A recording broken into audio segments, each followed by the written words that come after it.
আসসালামু আলাইকুম সবাইকে। বাধ্য বিয়ে গল্পের ৬৭ নাম্বার পার্ট। তো বেশি কথা না বলে চলুন গল্প শুরু করা যাক। সাইফান নেচে নেচে বেড়াচ্ছে, ঠিক সেই সময় একটা গাড়ির হেডলাইট এসে থামলো কাজী অফিসের সামনে। সবাই একসাথে তাকালো, মুখের হাসি মিলিয়ে গেল মুহূর্তেই। সামনে গাড়ি দেখার সাথে সাথে নাফিসা ভয়ে রুহির পেছনে লুকিয়ে পড়লো। সাইমন তাকে বারবার বলে দিয়েছে তার অনুমতি ছাড়া যেন বাড়ি থেকে বের না হয়। এবার সত্যি খবর আছে। সাইমন গাড়ি থেকে নামলো, পিছন পিছন রাজীবও নামলো। সাইমন এক এক করে সবাইকে দেখে নিল, তারপর চোখ গিয়ে থামলো নাফিসার উপর। দুজনের চোখ পড়তেই নাফিসা আর তাকিয়ে থাকতে পারলো না, মাথা নিচু করে ফেললো। সাইমন এবার হেঁটে সোজা সাইফানের দিকে এগিয়ে আসলো। সাইফান তখন ভ্যাবলাকান্ত একটা হাসি মুখে এনে পিছনে ঘুরে দৌড় দিতে গেলেই তার আগে সাইমন এক হাতে ওর পিছনের কলার চেপে ধরলো। সাইমন গভীর স্বরে বলল, হাঁটতে পারিস? সাইফান একটু ঢুক গিলল, গলায় শব্দ আটকে গেলেও মাথা নাড়ালো। সাইমন ওর চোখের দিকে তাকিয়ে খুব শান্তভাবে জিজ্ঞেস করলো, তাহলে দৌড়াচ্ছিস কেন? সাইফান সোজা হয়ে দাঁড়িয়ে বলল, আরে ভাই তুমি এখানে। সাইমন কলার ছেড়ে দিল, তারপর বলল, তোকে আমি বলেছিলাম নিজের যোগ্যতায় কিছু করতে, তুই কি করলি? সাইফান বলল, ভাই আমি তো তোমার কথা মতোই কাজ করেছি। তুমি বলেছো নিজের বিয়ে নিজে কিভাবে করবি দেখে নিতে। আসলে আমার সমুদ্রটা বাংলা সিনেমার ভিলেনদের মতো, ওরে রাজি করিয়ে বিয়ে করাতে করাতে আমার বাসরের ডেট এক্সপায়ার হয়ে যেত। আর তার থেকে ভালো বিয়েটা করিয়ে ওকে মামা বানিয়ে দিলে সমুদ্র তখন এমনিতেই রাজি হয়ে যাবে ভাগ্নিদের মুখ দেখে। বেশি রিস্ক নিতে গেলে আমার বংশধর আগাতে দেরি হয়ে যেত ভাই, সেজন্যই এই কাজ করা। সাইমন চোখ ছোট ছোট করে তাকালো সাইফানের দিকে। পর মুহূর্তে ঠাস করে একটা থাপ্পড় পড়লো সাইফানের গালে। সাইফান গালে হাত দিয়ে হতভম্ব হয়ে তাকিয়ে রইল। সাইমন বলল, সম্মানের সাথে মেয়েটাকে বাড়িতে নিয়ে আসতে বলেছিলাম, এভাবে উল্টাপাল্টা করে নয়। তারপর সে জারিনের দিকে তাকিয়ে ডাকলো, জারিন এদিকে এসো তো। জারিন কোনো কথা না বলে চুপচাপ এগিয়ে এলো, মাথা নিচু করে দাঁড়িয়ে বলল, জি ভাইয়া। সাইমন জারিনের দিকে তাকিয়ে বলল, ভাইয়া যা জিজ্ঞেস করবো তা সঠিকভাবে উত্তর দিবে। জারিন মাথা নাড়িয়ে আবার হ্যাঁ বলল, তারপর বলল, তুমি কি সত্যি সাইফানকে ভালোবাসো নাকি তোমাকে জোর করে এখানে আনা হয়েছে? যদি এমন কিছু করে তবে ওকে আমি নিজে জেলে ঢুকাবো। সবাই সাইমনের দিকে তাকালো অবাক হয়ে। আর সাইফান মুহূর্তের ভিতরে সাইমনের পা ধরে বসে পড়লো, তারপর বলল, ভাই প্লিজ এরকম করো না, আমি এখন আমার বাসাটাই করতে পারিনি। তুমি নিজে বাবা হচ্ছ, ভবিষ্যৎ নিয়ে স্বপ্ন দেখছো, আর আমাকে সেই বাবা হওয়ার সম্ভাবনা থেকে বঞ্চিত করছো। এটা করিও না ভাই গো আমার। ও ভাই। সাইমন বলল, এক সেকেন্ডের ভিতর আমার পায়ের কাছ থেকে সরে যাবি, না হলে খবর আছে তোর। সাইমন জোরে ধমক দিয়ে বলে উঠলো কথাটা। সাইমনের ধমকে সাইফানের শরীর কেঁপে উঠলো।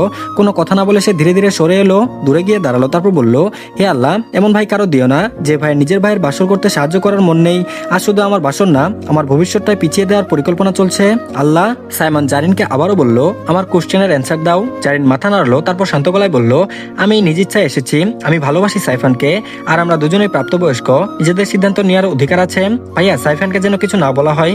এই কথায় সাইফান একেবারে অবাক। এক লাফে জারিনের কাছে গিয়ে সবার সামনে ওর গালে একটা চুমু দিয়ে ফেললো। তারপর গর্বের সুরে বলতে শুরু করলো, আমার চশমা জান, তুমি আমার মতো হয়ে কথা বলেছো, বিয়ে করতে না করতেই তুমি পাশে দাঁড়িয়েছো, স্বামীর জন্য টেনশন করছো। জারিন বিরক্ত আর লজ্জায় মাথা নিচু করে ফেললো, তারপর দাঁতে দাঁত চেপে ফিসফিস করে বলল, নির্লজ্জ ধলাবিলাই, বড়দের সামনে এসব না করলে হয় না।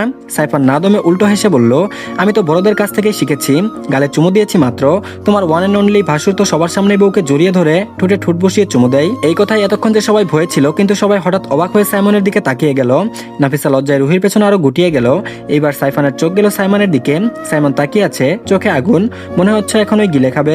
সাইফান পরিস্থিতি বুঝে আবারও হাসির চেষ্টা করলো, তারপর বলল, প্রমাণ হিসেবে রাজীব ভাইও আছে, সে সব দেখেছে, এমন চোখ গরম করে তাকিয়ে লাভ নেই, এখন আমাকে শুধু একজনই গিলবে, সেটা আমার বউ। সাইমন বিরক্তিতে সাইফনের দিকে থেকে মুখ ঘুরিয়ে নিল, এক মুহূর্ত চোখ বন্ধ করলো, তারপর চোখ খুলে তাকালো রিশা আর আকাশের দিকে। দুজনের যেন মাটির সাথে মিশে যেতে চাইছে, মাথা নিচু করে চোখ নামিয়ে রেখেছে। সাইমন গম্ভীর গলায় বলল, আকাশ এখানে আয়। আকাশের বুকের ভেতর ধকধক করে উঠলো, সে এগিয়ে এলো, গলা শুকিয়ে গেছে, তবুও নিজেকে সামলে নিয়ে বলল, জি ভাইয়া।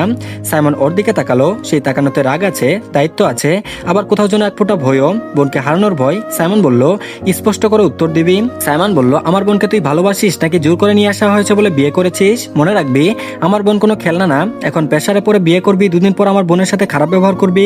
সবাই অবাক হয়ে তাকিয়ে আছে, এত কিছু সাইমন জানলো কি করে? অন্যদিকে কথাগুলো শোনা মাত্র রিশার চোখ ভিজে উঠলো, সে মুখ তুলে তাকাতে সাহস পেল না, দুই হাত দিয়ে জামা শক্ত করে চেপে ধরলো। আকাশ এক মুহূর্ত চুপ রইলো, তারপর নিস্তব্ধতা, তারপর ধীরে সে মাথা তুলে বলল, ভাই আমি রিশাকে ভালোবাসি অনেক আগে থেকেই, আমি কখনো জোর করে কিছু করিনি, করতেও পারতাম না। রিশা নিজে চাইলে তবে আজ এখানে দাঁড়িয়ে আছি, আমি তো পিছাচ্ছিলাম, আপনারা সবাই রাজি হন কিনা আমাদের সম্পর্ক নিয়ে। সাইমন চোখ শুরু করে তাকিয়ে বলল, ভালোবাসা মুখে বললেই হয় না, প্রমাণ লাগে, নিজের করে একটা দায়িত্ব থাকে, ভালোবাসার মানুষকে ভাগ্যের উপর কখনো ছেড়ে যেতে হয় না। এরপর থেকে যেন মনে থাকে কথাটা ভালোভাবে। আকাশ এক পা সামনে এগিয়ে এলো, তারপর বলল, প্রমাণ আমি সারা জীবন দিয়ে দেবো ভাইয়া, আপনার বোনকে সম্মান না করতে পারলে আমি নিজেকেই ক্ষমা করতে পারবো না। আমি জানি আমি ওকে ইগনোর করেছি অনেক, কিন্তু বিশ্বাস করুন উদ্দেশ্য খারাপ ছিল না। সাইমন কিছু বলল না, এবার সে পাশ ফিরে তাকালো রিশার দিকে। রিশা মাথা নিচু করে বলল, সরি ভাইয়া, আমি নিজের ইচ্ছাতেই এসেছি, আমি জানি তুমি রাগ করবে, কিন্তু আমি নিশ্চিত আমি ভুল মানুষকে বেছে নেইনি। সাইমন দীর্ঘশ্বাস ফেললো, মনে হলো বুকের ভেতর জমে থাকা কিছুটা ভার সে একটু নামাতে পারছে। তারপর সে ধীরে ধীরে ঘুরে তাকালো তাকালো রিশার দিকে, তারপর বলল, অনেক বড় হয়ে গেছিস, সবাই নিজের ভালো নিজেরা বুঝে নিচ্ছিস। রিশা আর নিজেকে সামলাতে পারলো না, দু চোখ ভরে পানি জমে উঠলো। সে এক পা এগিয়ে এসে কাপা গলায় বলল, সরি বড় ভাইয়া, তোমাকে না বলে এমন করা উচিত হয়নি আমার। আমি জানি তুমি কষ্ট পেয়েছো, কিন্তু বিশ্বাস করো আমি খুশি। এই কথা বলে সে মাথা নিচু করে ফেললো। কান্নার শব্দ চেপে রাখতে পারলো না। সাইমন কিছুক্ষণ চুপ করে রইলো। সবাই সাইমনের দিকে তাকিয়ে আছে, ভাবছে এবার বুঝি আবার বিস্ফোরণ হবে। সাইমন বলল, সমস্যা নেই। রিশা অবাক হয়ে তাকালো। সাইমন আবারও বলল, কিন্তু একটা কথা ভেবে রাখবি, ভালোবাসা মানে নিজের আত্মসমর্পণ করা, কিন্তু নিজের আত্মবিশ্বাস নিচু করা না। কেউ যদি তোকে অসম্মান করে সেটা আগে থামাবি, ভালোবাসার নাম করে নিজেকে ছোট করবি না। বলে এই কথা শেষ করে রিশা নিজেকে ধরে রাখতে পারলো না। সে এগিয়ে এসে সাইমনকে শক্ত করে জড়িয়ে ধরে বলল, বড় ভাইয়া সরি, কান্না ভেজা কণ্ঠে বলল সে। সাইমন প্রথমে একটু থমকে গেল, তারপর ধীরে ধীরে হাত তুলে রিশার মাথায় হাত রাখলো, তারপর বলল, বুকা মেয়ে আসতে বল। নাফিসা চোখ মুছছে। এত সময় ধরে সাইমনকে যত দেখছে ততই ভালো লাগে কাজ করছে। সাইমন সবাইকে একবার দেখে নিল, তারপর বলল, যা হওয়ার হয়ে গেছে, কিন্তু মনে রাখবি পরিবার মানে দায়িত্ব। আজ থেকে সেই দায়িত্ব আরো বেড়ে গেল। কথাটা বলে সে এক পা পেছালো, তারপর বলল, চল সবাই গাড়িতে উঠ, সোজা রশিদ বিলাই যাবি।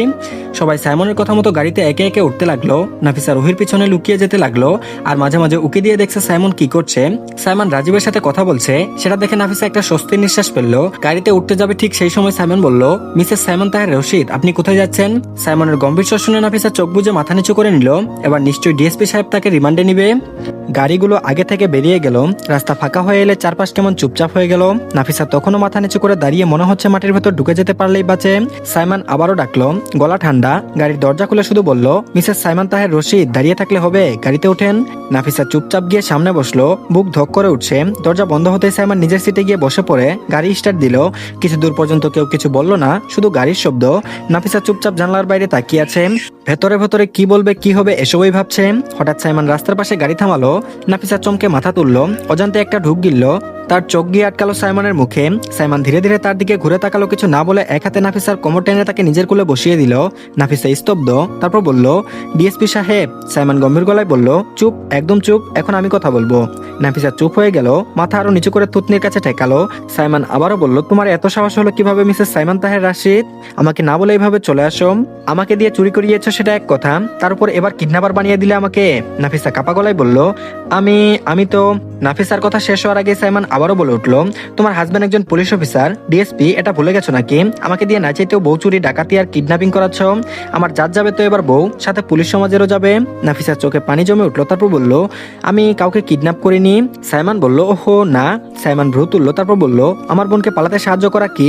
আমার ভাইয়ের নাটকে সাপোর্ট দেওয়া কি? আর নিজেকে বাড়ি থেকে লুকিয়ে বের হওয়া, এগুলো কি? আইন বইয়ে দেখলে সবগুলোর উপর কেস হয়ে যাবে কিন্তু। নাফিসা এবার কান্না করে দিল। সাইমনের কুল থেকে সরে আসতে গেল, কিন্তু সাইমন আরো চেপে ধরলো নিজের সাথে, তারপর বলল, চুপ করে বসো, আমি কি তোমাকে খেয়ে ফেলবো? খাবো, কিন্তু এখন না, আগে আমাদের বেবিটা চলে আসুক, তারপর ইচ্ছা মতো তোমাকে টেস্ট করবো বউ আবার। নাফিসার কান্না থেমে গেলে সাইমনের কথায় লজ্জায় মাথা নিচু করে ফেললো। সাইমন আবার থুতনিতে হাত দিয়ে মুখটা একটু তুলে বলল, এই যে এত লজ্জা কিসের? মিসেস সাইমন তাহের রশিদ, আপনি যে অপরাধ করেছেন তার জন্য আপনাকে এখন শাস্তি পেতে হবে। নাফিসা চোখ বড় করে বলল, আবার কি? সাইমন নিজের ঠোঁট একটু এগিয়ে দিয়ে বলল, চুমু দাও। নাফিসা একদম গুটিয়ে গেল, তারপর বলল, না। সাইমন বলল, কি না? এত সাহস করে বাড়ি থেকে বের হতে পারো আর এটা পারো না? মুচকি এসে বলল সে, তারপর বলল, তোমার এই ছোট্ট পেটে আমার বাচ্চা আছে আর তুমি এখনো লজ্জা পাচ্ছ? নাফিসার গাল লাল হয়ে গেল, তারপর বলল, আপনি একদম ভালো না। সাইমন বলল, আমি খারাপ হয়েছে বলে আজ তুমি আমার বাচ্চা পেটে করে নিয়ে ঘুরছো? সাইমন শান্তভাবে আবারও বলল, দাও। শেষে নাফিসা খুব আস্তে এগিয়ে এসে তার ঠোঁটে ছোট্ট করে একটা চুমু দিল মুহূর্তেই। সাইমন হালকা ভ্রু তুলল, তারপর বলল, এতটুকু? ওকে, সমস্যা নাই, বাকিটুকুর জন্য আমি আছি। বলেই সাইমন নাফিসার অধরে নিজের অধর মিলিয়ে দিয়ে পিচ্চি পুতুলের উপর মগ্ন হয়ে গেল। দীর্ঘ সময় পর ছাড় পেল নাফিসা। দুইজনই অনবরত শ্বাস নিতে থাকলো। সাইমন এবার গম্ভীর গলায় বলল, আর কখনো আমাকে না বলে কোথাও যাবে না। যা করবে আগে বলবে, আমি না করলে অন্তত জানাবে। নাফিসা মাথা নাড়ালো। সাইমন তাকে আবারও সিটে বসিয়ে দিয়ে সিট বেল্ট লাগিয়ে দিল। গাড়ি রাতের রাস্তায় এগিয়ে চললো। অন্যদিকে গাড়ি থামতে একে একে সবাই সাইমনের ফ্ল্যাটে ঢুকলো। দরজা খুলে ভেতরে পা রাখতেই সবার চোখ একসাথে বড় হয়ে গেল। ড্রয়িং রুম পেরিয়ে ডান পাশের দুটো রুম দুটোই ফুল দিয়ে সাজানো। সাইফান প্রথমে থ হয়ে দাঁড়িয়ে রইলো, তারপর হঠাৎ মেঝেতে থপ করে শুয়ে পড়লো, তারপর বলল, হে আল্লাহ, আমার মতো ভাগ্যবান জামাই আরো আছে নাকি? সবাই হতবাক, কেউ বুঝতে পারছে না এই বাসর ঘর কে সাজালো। রায়হান ফিসফিস করে বলল, ভাইয়া তো আমাদের সঙ্গে ছিল তাহলে? রিদওয়ান নিচু গলায় বলল, ব্যাপারটা রহস্যময়, ওরা এসেছে 10-15 মিনিট হবে। ঠিক তখন ওই দরজা খুলে সাইমন আর নাফিসা ভেতরে ঢুকলো। সাইফান সাইমনকে দেখেই এক লাফে উঠে দৌড় দিল, গিয়ে সোজা জড়িয়ে ধরলো তাকে, তারপর বলল ভাই। ঠুসঠাস করে গালে দুটো চুমু বসিয়ে দিল। তারপর আরো কিছু বলতে যাবে, হঠাৎ করে ঠাস করে শব্দ হলো। সাইমন শান্ত মুখে ওকে নিজের থেকে সরিয়ে একটা থাপ্পড় দিল। সাইফান হা করে তাকিয়ে রইল, তারপর কাদো কাদো গলায় বলল, থাপ্পড় মেরেছ আই ডোন্ট মাইন্ড, একটু বলে মারতে আমি চমকে উঠেছি। যদি হার্ট অ্যাটাক করতাম তাহলে তো বাসন না করেই মরতে হতো। যাই হোক ভাই, আই লাভ ইউ। তুমি আমার বাসর ঘর সাজিয়েছো আমি জানি। তুমি যে তখন ঢং ধরে আমাদের ভয় দেখাচ্ছিলে আমি বুঝেছি সব। তোমার অন্তরে আমার জন্য কত ভালোবাসা আমি জানি ভাই। সেইটা নিয়ে তো চুমু দিলাম, তাই বলে থাপ্পড়। সাইমন বিরক্ত চোখে তাকালো, তারপর বলল, নাটক শেষ হয়েছে। তারপর সবার দিকে তাকিয়ে বলল, সবাই ফ্রেশ হয়ে আসো, তারপর খেতে বসবি। আবার সাইফানের দিকে তাকালো, তারপর বলল, খাবার রাখা আছে, সব গরম করে সবাইকে সার্ভ করার দায়িত্ব তোর। সাইফান বলল, ভাই আমি সদ্য বিবাহিত একটা জামাই, আমাকে দিয়ে কাজ করাবা? এটা কি আল্লাহ সহ্য করবে? তুমি আমার এনার্জি লস করছো। বাসর করতে গেলে এনার্জি লাগে। শেষের কথাটুকু একটু লজ্জা পেয়ে বলল। সাইমন এবার কড়া গলায় বলল, বেশি তেড়িবেড়ি করলে আজ বাসরের স্বপ্ন ভুলে যাবি, যা বলছি ফটাফট কর। বলে সাইমন নাফিসার হাত ধরে নিজের রুমের দিকে এগিয়ে গেল।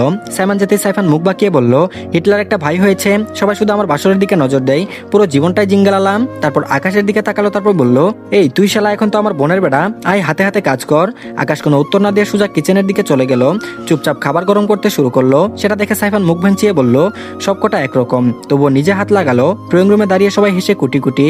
রুহি জারিনা রিশাকে বলল, তোরা আগে রুমে গিয়ে ফ্রেশ হয়ে আয়। ওরা মাথা নেড়ে চলে গেল। বাকিরাও একে একে নিজেদের মতো রুমে ঢুকে ফ্রেশ হতে লাগলো। ওদিকে নিজের রুমে গিয়ে দরজা বন্ধ করতে নাফিসা ধীরে ধীরে সাইমনের দিকে তাকালো। কিছু বলতে চাই কিন্তু সাহস পাচ্ছে না। সাইমন কুট খুলে চেয়ারে রাখলো, তারপর একবার তাকালো তার দিকে, তারপর বলল, কি? নাফিসা ঠোঁট কামড়ে বলল, ফুলগুলো তুমি সাজিয়েছ।